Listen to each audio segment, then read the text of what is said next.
أعوذ بالله من الشيطان الرجيم.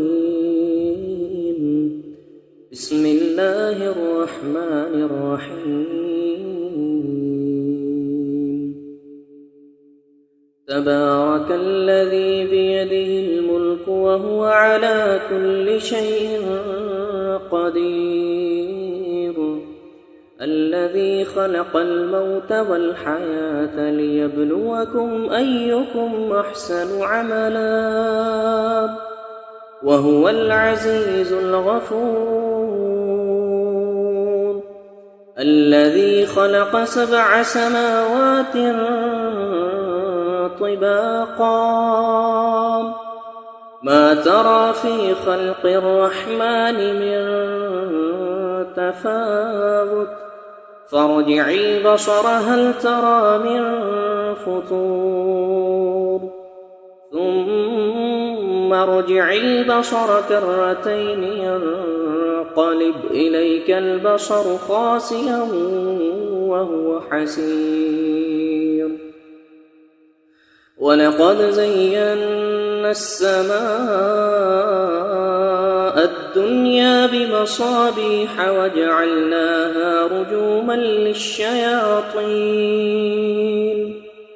رجوما للشياطين وأعتدنا لهم عذاب السعير.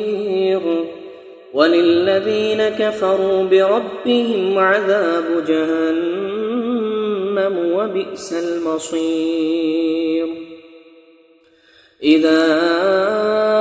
ألقوا فيها سمعوا لها شهيقا وهي تفور، تكاد تميز من الغيظ، كلما ألقي فيها فوج سألهم خزنتها ألم يأتكم نذير، قالوا بلى قد جاءنا نذير، فكذبنا وقلنا ما نزل الله من شيء إن أنتم إلا في ضلال كبير. وقالوا لو كنا نسمع أو نعقل ما كنا في أصحاب السعير، فاعترفوا بذنبهم فسحقا لأصحاب السعير. إن الذين يخشون ربهم بالغيب لهم مغفرة وأجر كبير. وأسروا قولكم أو اجهروا به إنه عليم بذات الصدور. ألا يعلم من خلق وهو اللطيف الخبير. هو الذي جعل لكم الأرض ذلولا فامشوا في مناكبها وكلوا من رزقه وإليه النشور. أأمنتم من في السماء أن يخسف بكم الأرض فإذا هي تمور، أم أمنتم من في السماء أن يرسل عليكم حاصبا، فستعلمون كيف نظير. ولقد كذب الذين من قبلهم فكيف كان نكير. أولم يروا إلى الطير فوقهم صافات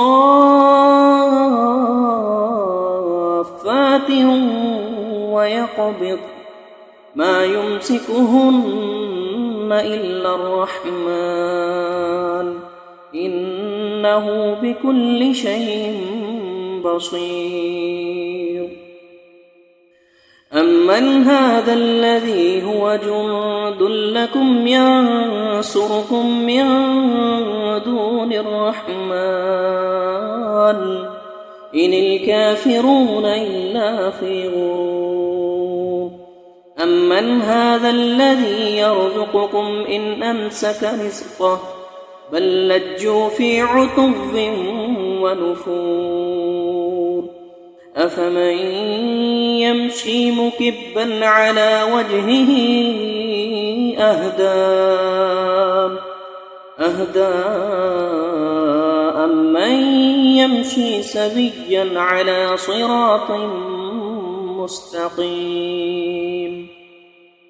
قل هو الذي أنشأكم وجعل لكم السمع والأبصار والأفئدة قليلا ما تشكرون قل هو الذي ذرأكم في الأرض وإليه تحشرون ويقولون متى هذا الوعد إن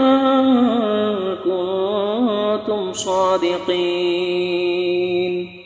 قل إنما العلم عند الله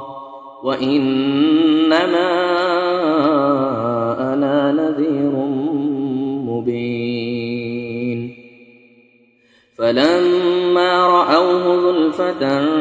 سيئت وجوه الذين كفروا وقيل هذا الذي كنتم به تدعون قل أرأيتم إن أهلكني الله ومن معي أو رحمنا فمن يجير الكافرين من عذاب أليم قل هو الرحمن آمنا به وعليه توكلنا فستعلمون من هو في ضلال مبين قل أرأيتم من أصبح ماؤكم غورا فمن يأتيكم بماء معين بسم الله الرحمن الرحيم الرحمن علم القرآن خلق الإنسان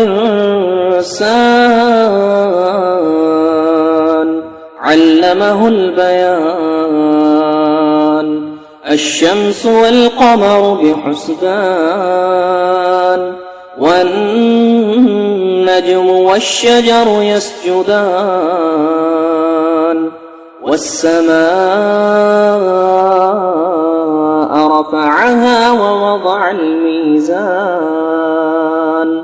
ألا تطغوا في الميزان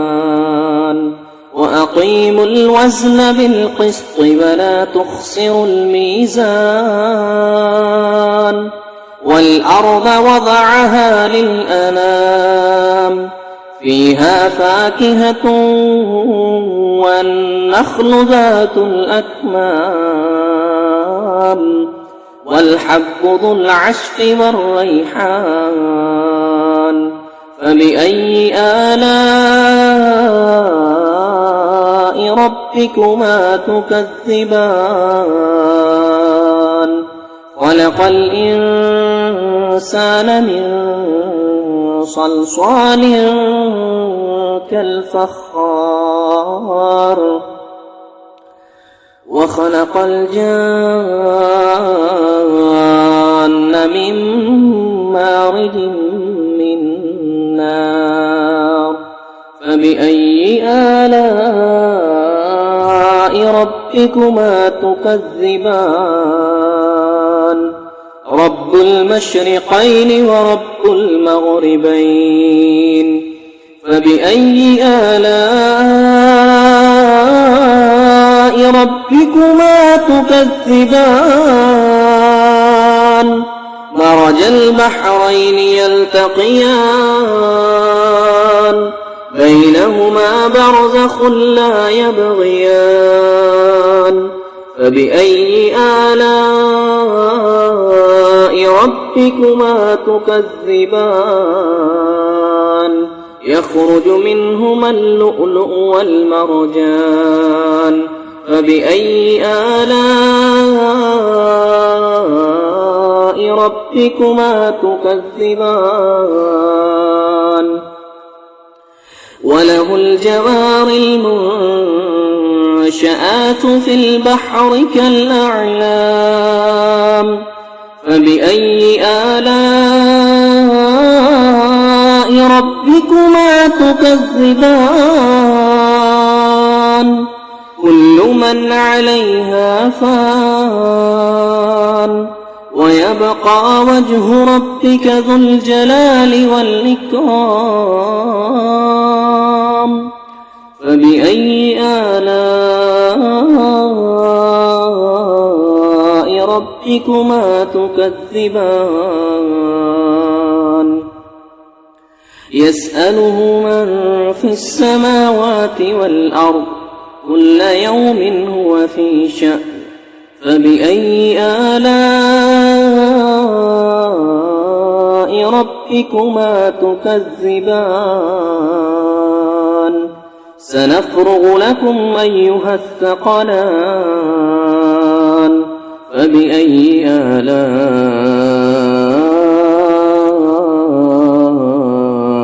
ربكما تكذبان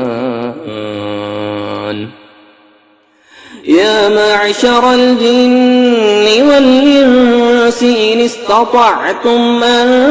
تنفذوا من أقطار السماوات والأرض فانفذوا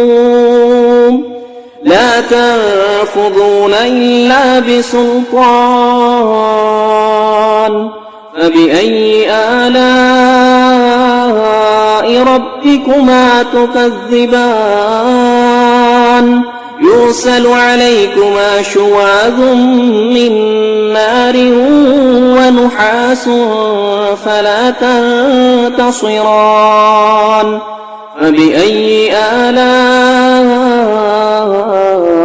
ربكما تكذبان فإذا انشقت السماء فكانت وردة كالدهان فبأي آلاء ربكما تكذبان فيومئذ لا يسأل عن ذنبه إنس ولا جان فبأي آلاء ربكما تكذبان يعرف المجرمون بسيماهم فيؤخذ بالنواصي والأقدام فبأي آلاء ربكما تكذبان هذه جهنم التي يكذب بها المجرمون يطوفون بينها وبين حميم آن فبأي آلاء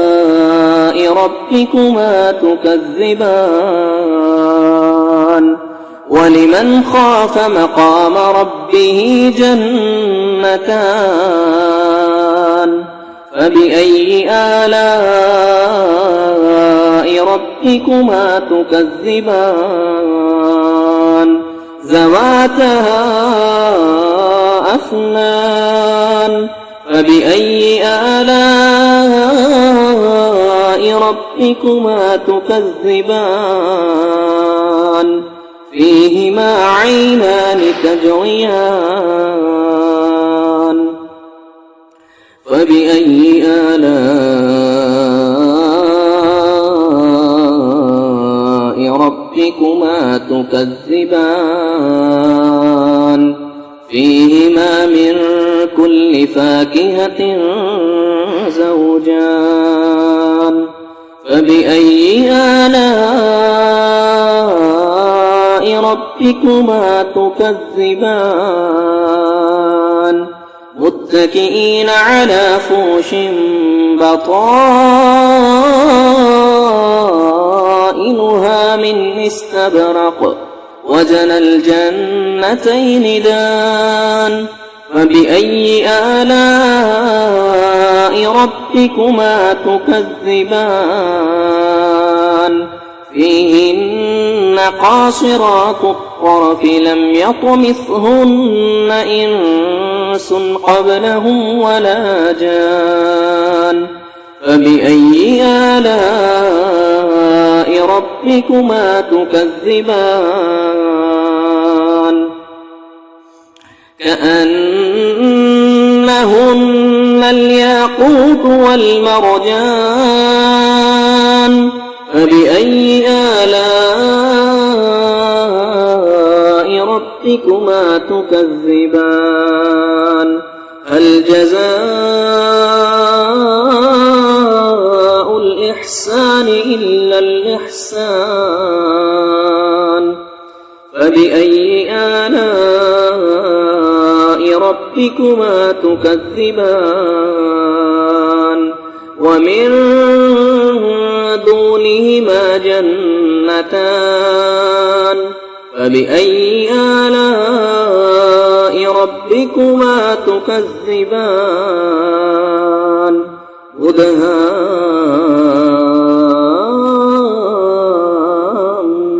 مدهامتان فبأي آلاء ربكما تكذبان فيهما عينان نضاختان فبأي آلاء ربكما تكذبان فيهما فاكهة ونخل ورمان فبأي آلاء ربكما تكذبان فيهن خيرات حسان فبأي آلاء ربكما تكذبان حور مقصورات في الخيام فبأي آلاء ربكما تكذبان لم يطمثهن إنس قبله ولا جان فبأي آلاء ربكما تكذبان متكئين على رفرف خضر وعبقري حسان فبأي آلاء ربكما تكذبان تبارك اسم ربك ذي الجلال والإكرام بسم الله الرحمن الرحيم ياسين والقرآن الحكيم إنك لمن المرسلين على صراط مستقيم تنزيل العزيز الرحيم لتنذر قوما ما أنذر آباؤهم فهم غافلون لقد حق القول على أكثرهم فهم لا يؤمنون إنا جعلنا في أعناقهم أغلالا فهي إلى الأذقان فهم مقمحون وجعلنا من بين أيديهم سدا ومن خلفهم سدا فأغشيناهم فهم لا يبصرون وسواء عليهم أأنذرتهم أم لم تنذرهم لا يؤمنون إنما تنذر من اتبع الذكر وخشي الرحمن بالغيب فبشره بمغفرة وأجر كريم إنا نحن نحيي الموتى ونكتب ما قدموا وآثارهم وكل شيء أحصيناه في إمام مبين واضرب لهم مثلا أصحاب القرية إذ جاءها المرسلون إذ أرسلنا إليهم 2 فكذبوهما فعززنا بثالث فقالوا إنا إليكم مرسلون قالوا ما أنتم إلا بشر مثلنا وما أنزل الرحمن من شيء إن أنتم إلا تكذبون قالوا ربنا يعلم إنا إليكم لمرسلون وما علينا إلا البلاغ المبين قالوا إنا تطيرنا بكم لئن لم تنتهوا لنرجمنكم وليمسنكم عذاب أليم قالوا طائركم معكم أئن ذكرتم بل أنتم قوم مسرفون وجاء من أقصى المدينة رجل يسعى قال يا قوم اتبعوا المرسلين اتبعوا من لا يسألكم أجرا وهم مهتدون وما لي لا أعبد الذي فطرني وإليه ترجعون أأتخذ من دونه آلهة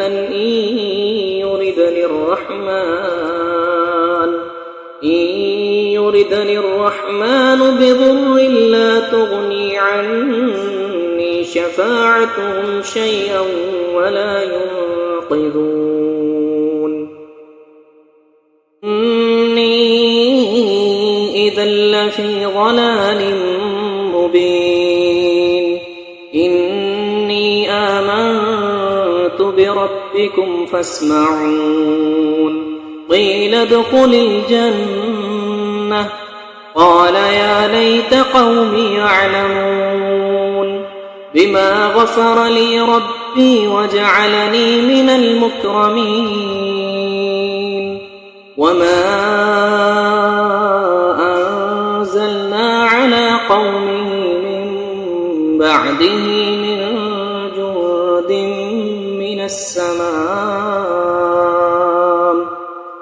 من السماء وما كنا منزلين إن كانت إلا صيحة واحدة فإذا هم خامدون يا حسرة على العباد ما يأتهم من رسول إلا كانوا به يستهزئون ألم يروا كم أهلكنا قبلهم من القرون أنهم إليهم لا يرجعون وإن كل لما جميع لدينا محضرون وآية لهم الأرض الميتة أحييناها وأخرجنا منها حبا فمنه يأكلون وجعلنا فيها جنات من نخيل وأعناب وفجرنا فيها من العيون ليأكلوا من ثمره وما عملته أيديهم أفلا يشكرون سبحان الذي خلق الأزواج كلها مما تنبت الأرض ومن أنفسهم ومما لا يعلمون وآية لهم الليل نسلخ منه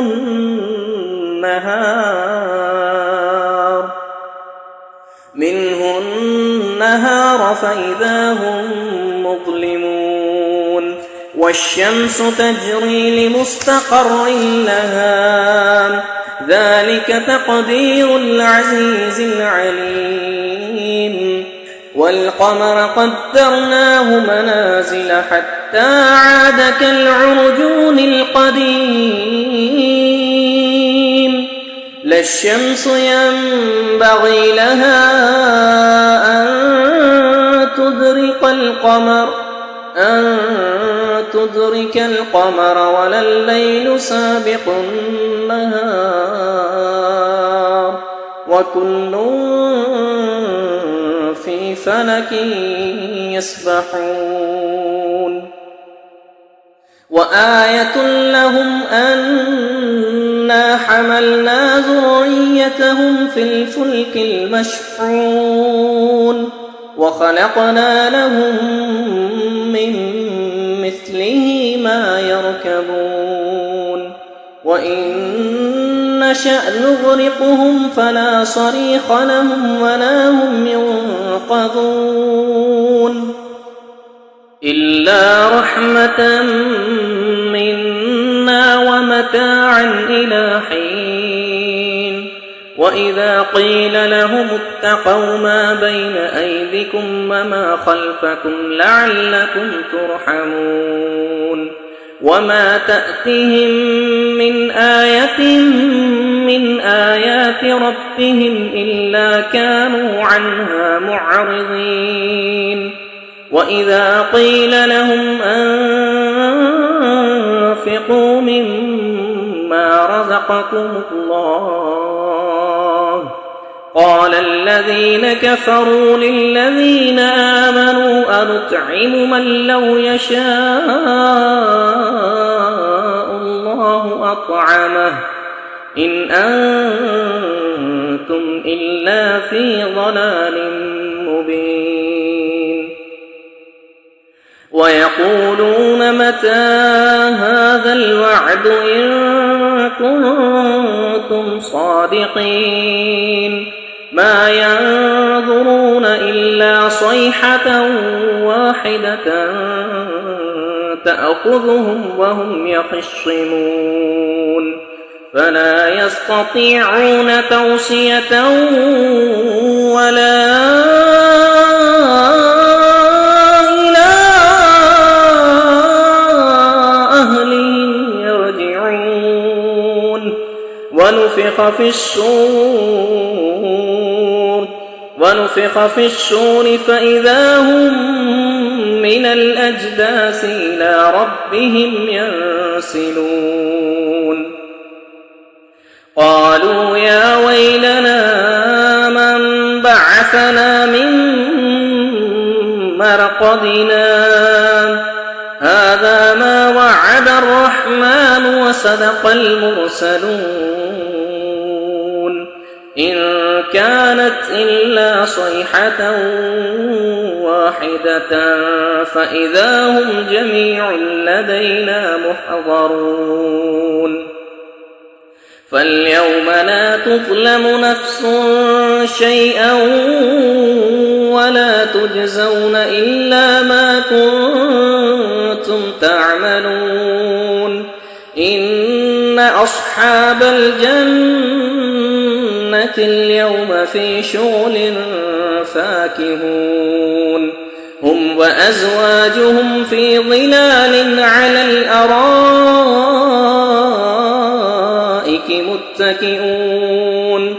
لهم فيها فاكهة ولهم ما يدعون قولا من رب رحيم امتازوا اليوم أيها المجرمون ألم أعهد إليكم يا بني آدم ألا تعبدوا الشيطان إنه لكم عدو مبين وأن اعبدوني هذا صراط مستقيم وأن اعبدوني هذا صراط مستقيم ولقد أضل منكم جبلا كثيرا أفلم تكونوا تعقلون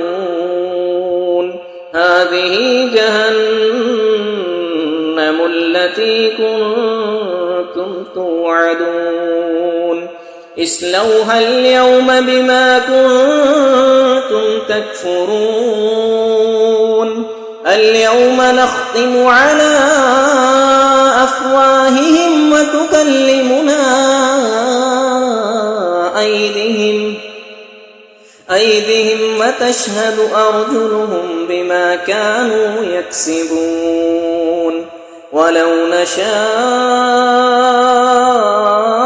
لطمسنا على أعينهم فاستبقوا الصراط فأنى يبصرون ولو نشاء لمسخناهم على مكانتهم فما استطاعوا مضيا ولا يرجعون ومن نعمره ننكسه في الخلق أفلا يعقلون وما علمناه الشعر وما ينبغي له إن هو إلا ذكر وقرآن مبين لينذر من كان حيا ويحق القول على الكافرين أولم يروا أنا خلقنا لهم مما عملت أيدينا أنعاما فهم لها مالكون وذللناها لهم فمنها ركوبهم ومنها يأكلون ولهم فيها منافع ومشارب أفلا يشكرون واتخذوا من دون الله آلهة لعلهم ينصرون لا يستطيعون نصرهم وهم لهم جند محضرون فلا يحزنك قولهم إنا نعلم ما يسرون وما يعلنون أولم ير الإنسان أنا خلقناه من نطفة فإذا هو خصيم مبين وضرب لنا مثلا ونسي خلقه قال من يحيي العظام وهي رميم قل يحييها الذي أنشأها وبكل خلق عليم الذي جعل لكم من الشجر الأخضر نارا فإذا أنتم منه توقدون أوليس الذي خلق السماوات والأرض بقادر على أن يخلق مثلهم بلى وهو الخلاق العليم إنما أمره إذا أراد شيئا أن يقول له كن فيكون فسبحان الذي بيده ملكوت كل شيء وإليه ترجعون صدق الله العظيم. وقعت الواقعة ليس لوقعتها كاذبة خافضة رافعة إذا رجت الأرض رجا وبست الجبال بسا فكانت هباء منبثا وكنتم أزواجا ثلاثا فأصحاب الميمنة ما أصحاب الميمنة وأصحاب المشأمة ما أصحاب المشأمة والسابقون السابقون أولئك المقربون في جنات النعيم ثلة من الأولين وقليل من الآخرين على سرر موضونة متكئين عليها متقابلين يطوف عليهم ولدان مخلدون بأكواب وأباريق وكأس من معين لا يصدعون عنها ولا ينزفون وفاكهة مما يتخيرون ولحم طير مما يشتهون وحور عين كأمثال اللؤلؤ المكنون جزاء بما كانوا يعملون لا يسمعون فيها لغوا ولا تأثيما إلا قيلا سلاما سلاما وأصحاب اليمين ما أصحاب اليمين في صدر مخضود وطلح منضود وظل ممدود وماء مسكوب وفاكهة كثيرة لا مقطوعة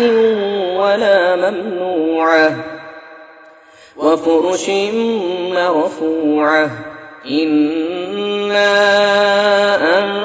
أنشأناهن إنشاء فجعلناهن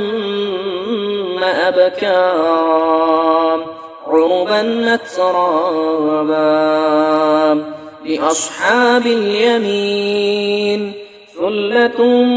من الأولين وثلة من الآخرين ثلة من الأولين وثلة من الآخرين وأصحاب الشمال ما أصحاب الشمال في سموم وحميم وظل من يحموم لا بارد ولا كريم إنهم كانوا قبل ذلك مترفين وكانوا يصرون على الحنث العظيم وكانوا يقولون أئذا متنا وكنا ترابا وعظاما أئنا لمبعوثون أو آباؤنا الأولون قل إن الأولين والآخرين لمجموعون إلى ميقات يوم معلوم ثم إنكم أيها الضالون المكذبون لآكلون من شجر من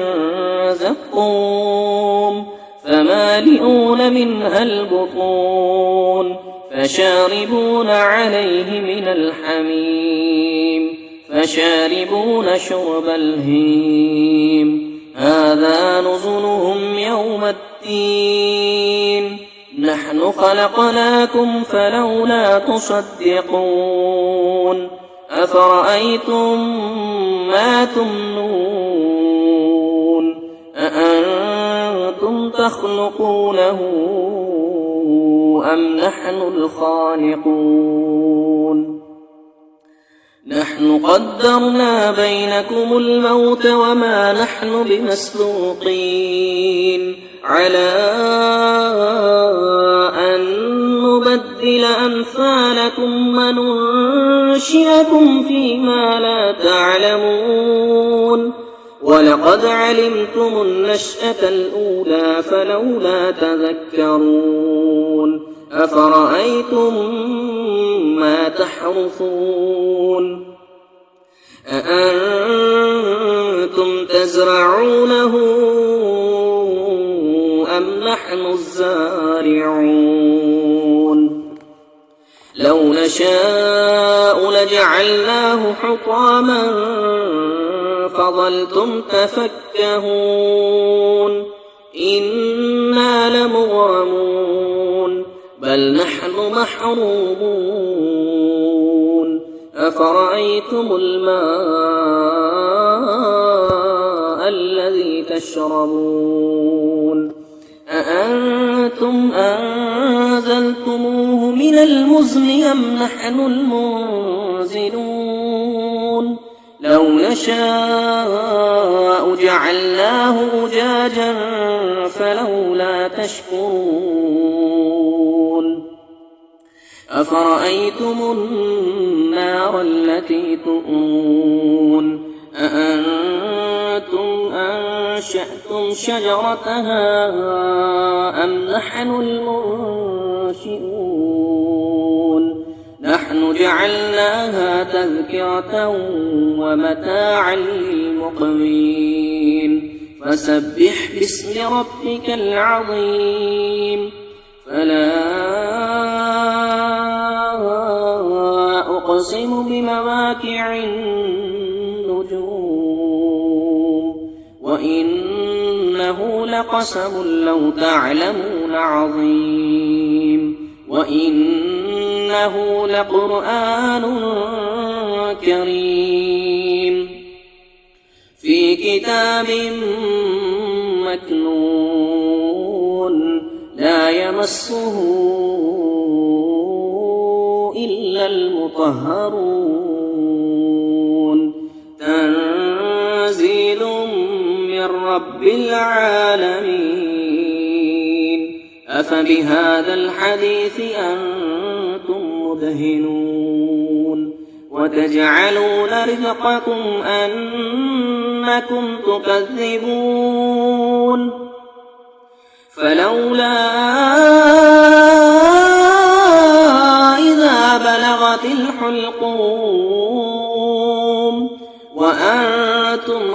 حينئذ تنظرون ونحن أقرب إليه منكم ولكن لا تبصرون فلولا إن كنتم غير مدينين ترجعونها إن كنتم صادقين